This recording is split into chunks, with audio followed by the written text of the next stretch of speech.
Leviticus chapter 2. Laws for grain offerings.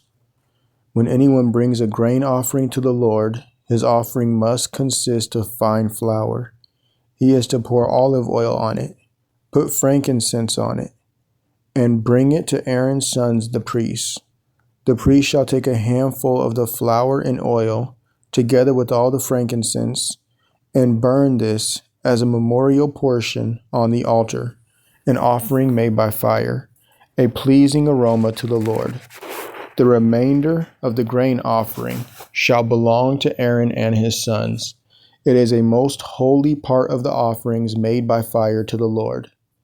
Now, if you bring an offering of grain, baked in an oven, it must consist of fine flour, either unleavened cakes mixed with oil, or unleavened wafers coated with oil. If your offering is a grain offering prepared on a griddle, it must be unleavened bread, made of fine flour mixed with oil. Crumble it and pour oil on it. It is a grain offering.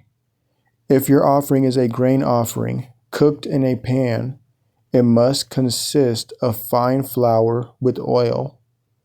When you bring to the Lord the grain offering made in any of these ways, it is to be presented to the priest, and he shall take it to the altar.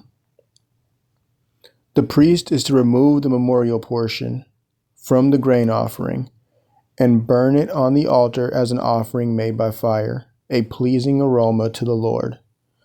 But the remainder of the grain offering shall belong to Aaron and his sons. It is a most holy part of the offerings made by fire to the Lord.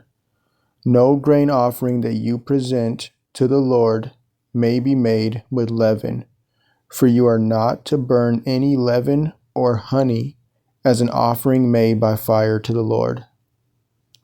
You may bring them to the Lord as an offering of first fruits, but they are not to be offered on the altar as a pleasing aroma. And you shall season each of your grain offerings with salt. You must not leave the salt of the covenant of your God out of your grain offering. You are to add salt to each of your offerings. If you bring a grain offering of first fruits to the Lord, you shall offer crushed heads of new grain roasted on the fire, and you are to put oil and frankincense on it. It is a grain offering. The priest shall then burn the memorial portion of the crushed grain and the oil, together with all its frankincense, as an offering made by fire to the Lord.